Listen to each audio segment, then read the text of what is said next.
ఈ మధ్య సినిమాల్లో మనం కనుక గమనించినట్టయితే, ఎక్కడ చూసినా హీరో క్యారెక్టర్‌కి బిల్డప్‌లు, ఎలివేషన్‌లు, స్లో మోషన్ షాట్స్, చెవులు బద్దలైపోయే బీజీఎంలు ఇంతే మాక్సిమం ఇదే కవర్ అయ్యి ఉంటుంది.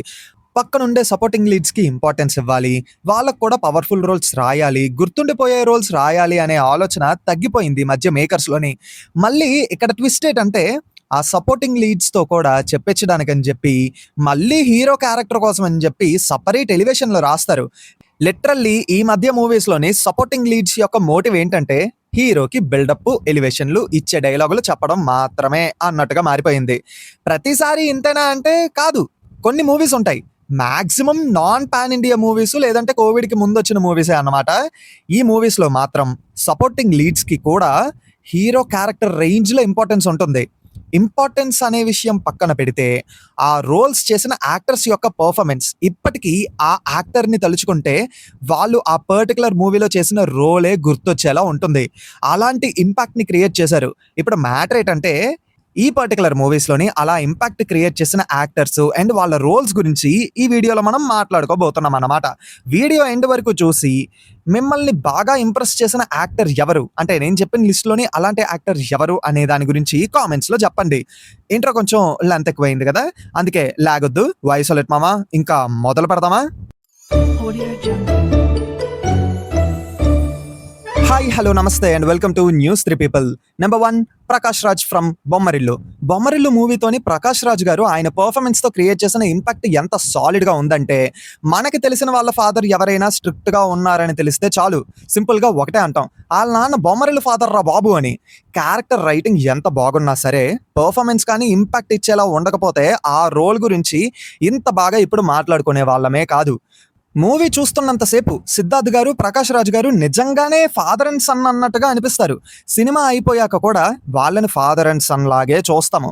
ఇన్ఫాక్ట్ ఒక రకంగా చెప్పాలంటే, అప్పటి వరకు ప్రకాష్ రాజ్ గారిని మాక్సిమం విలన్ రోల్స్‌లో కాస్ట్ చేసుకునే వాళ్ళన్నమాట. కానీ బొమ్మరిల్లు తర్వాత maximum father roles Prakash Raj గారికే రావడం స్టార్ట్ అయ్యాయి.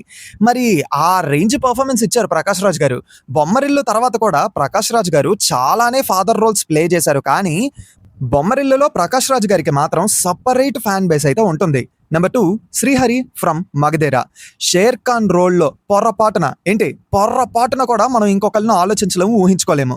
శ్రీహరి గారు అంటే షేర్ ఖాన్, షేర్ ఖాన్ అంటే శ్రీహరి గారు. అంతే. ఆ గర్వం, రాజసం, పొగరు ప్రతి ఒక్కటి ఆయన కళ్ళల్లో చాలా క్లియర్‌గా కనిపిస్తూ ఉంటుంది. ఆ రేంజ్ పర్ఫార్మెన్స్ ఇచ్చారు. ఇంకా రీబర్త్ అయిన తర్వాత సోలమాన్‌లో కూడా చించేశారు.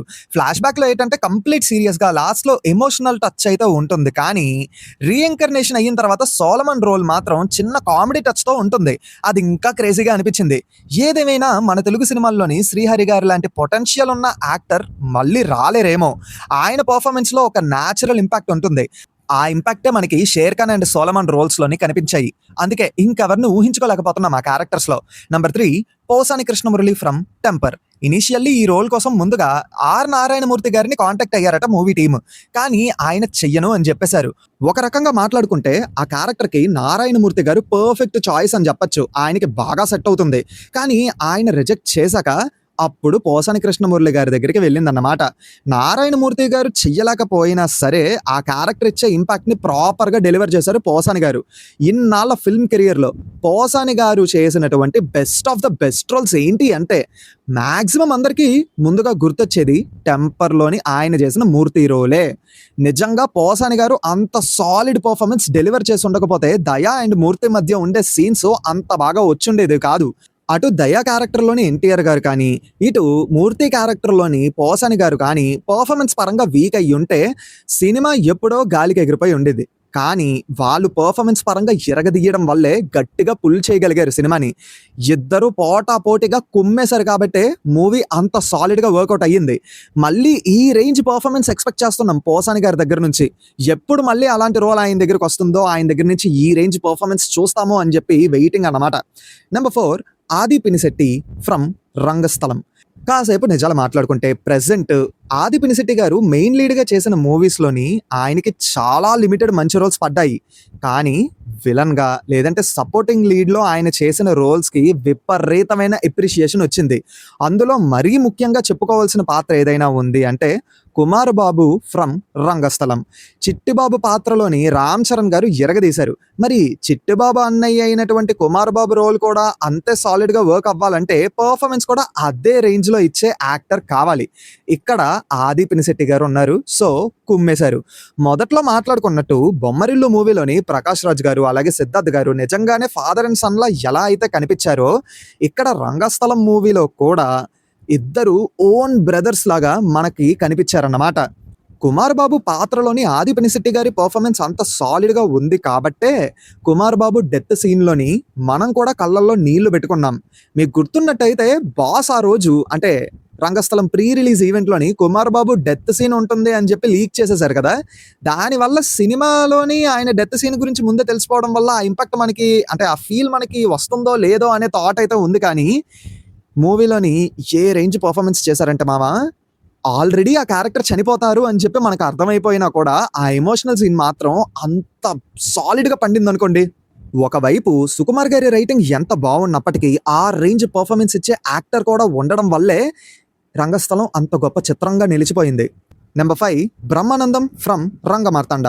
మనకి తెలిసిన బ్రహ్మానందం గారు అంటే ఆయన నవ్వుతూ ఇబ్బంది పడుతూ అల్లరి చేస్తూ ఏడుస్తూ మనల్ని నవ్వించేవారు. కానీ ఆయన పర్ఫార్మెన్స్ చూసి కళ్ళల్లో నీళ్లు తిరిగే రోజు వస్తుందని ఈ జనరేషన్ ఆడియన్స్ ఎవ్వరూ ఊహించుకొని ఉండరు. అలా మనల్ని ఎమోషనల్ అయ్యేలా చేసిన మూవీ రంగమార్తాండ. మనం కామన్గా చూసే బ్రహ్మానందం గారు ఈ మూవీలో కనిపించరు. కామెడీ బాగా చేస్తారనే మాట్లాడుకుంటాం. కానీ ఆయనలో ఇంత గొప్ప నటుడు ఉన్నాడా అనేలాగా ఆయన ఆశ్చర్యానికి గురి చేశారన్నమాట ఈ సినిమాతోని. నాకు గుర్తు అరవింద సమేత మూవీ ప్రమోషన్స్ టైంలో అనుకుంటా ఎన్టీఆర్ గారు ఒక మాట అన్నారు. కామెడీ చేసి నవ్వించే వాళ్ళు అంటే కామెడీ చేసి నవ్వించే నటులు ఎలాంటి పాత్రనైనా ఈజీగా పోర్ట్రేట్ చెయ్యగలరు అని. ఆ క్యాపబిలిటీ ఆ సత్తా వాళ్ళలో ఉంది అని చెప్పారు. ఇంతకుముందు ఇంకెవరైనా చెప్పారో లేదో నాకు సరిగ్గా గుర్తులేదు. కానీ అరవింద సమేత మూవీ ప్రమోషన్స్లో మాత్రం ఎన్టీఆర్ గారు చెప్పినట్టు గుర్తు. అయితే దీనికి బెస్ట్ ఎగ్జాంపుల్ మాట్లాడుకుంటే రంగమార్తాండ మూవీలోని బ్రహ్మానందం గారిని చూపించచ్చు. ఇన్ఫ్యాక్ట్ ఆ మూవీ చూసిన తర్వాత అనిపించింది ఎందుకని ఇప్పుడు బ్రహ్మానందం గారిని ఇలాంటి ఇంపాక్ట్ఫుల్ ఉన్న రోల్స్లోని కాస్ట్ చేసుకోకూడదు అని చెప్పి. మేబీ ఇప్పుడున్న డైరెక్టర్స్ ఎవరైనా ట్రై చేయొచ్చు కదా. ఏదో క్యామియోలాగా ఆయనతో ఏదో 2-3 కామెడీ డైలాగులు చెప్పించడానికి అని చెప్పి కాస్ట్ చేసుకోవడం మానేసి ఇంత మంచి ఇంపాక్ట్ఫుల్ పర్ఫార్మెన్స్ ఉన్న రోల్స్ రాయొచ్చు కదా ఆయన కోసం. ఒకసారి ఆలోచించండి. బట్ ఇప్పుడు కనుక చూసుకుంటే మన మీమ్ గాడ్ ఎన్ని కామెడీ రోల్స్ చేసినా రంగమార్తాండ మూవీ మాత్రం ఆల్వేస్ స్పెషల్ అనే ఫీలింగ్ అయితే ఇస్తుంది. ఇంకా చెప్పుకుంటూ పోతే ఇలాంటి ఇంపాక్ట్ఫుల్ పర్ఫార్మెన్స్ ఇచ్చిన రోల్స్ గురించి మనం ఇంకా పెద్ద లిస్ట్ తయారు చేయొచ్చు. బట్ అన్నీ ఒకే వీడియోలో చెప్పడం అంటే కష్టం కాబట్టి ఇక్కడతో ఈ లిస్ట్ ఆపేస్తున్నాం. ఇప్పుడు మీరు కామెంట్స్లోని మీకు అలా అనిపించిన పాత్రల గురించి చెప్పండి. మాకు బెస్ట్ ఆఫ్ ద బెస్ట్ లిస్ట్ని రెడీ చేసుకొని దీనికి కంటిన్యూషన్గా ఇంకో పార్ట్ని రెడీ చేస్తాం. ఏమంటారు? అండ్ ఇంతవరకు చాలామంది వీడియో చూసినందుకు వెరీ థ్యాంక్ యూ. ఎందుకంటే వీడియో చూస్తే సరిపోదు మామ, కొంచెం లైక్ చేయండి. అలాగే చాలామంది వీడియోస్ చూస్తున్నారు, కొంతమంది లైక్ చేయట్లేదు. ఖచ్చితంగా లైక్ చేయండి. అలాగే చాలా మంది సబ్స్క్రైబ్ అయితే చేయకుండా ఉన్నారండి. సబ్స్క్రైబ్ చేయండి. సబ్స్క్రైబ్ చేయకపోతే ఎలా చెప్పండి. అలాగే కొత్త వాళ్ళు ఎవరైనా ఉంటే మా ఛానల్ విజిట్ చేయండి. కాంటెంట్ నచ్చితే అప్పుడే సబ్స్క్రైబ్ చేసుకోండి. ప్రాబ్లం లేదు ఇంకేమైనా అప్డేట్ అవ్వాలి, ఇంప్రూవ్ అవ్వాలి అంటే కామెంట్స్లో చెప్పండి. ఇంప్రూవ్ అవ్వడానికి ట్రై చేస్తాం. ఏమంటారు? మరి ఇంతటితో ఈ వీడియో సమాప్తం. కొత్త వీడియోతో మీ ముందుకు వచ్చేస్తాము. Until then take care and bye bye.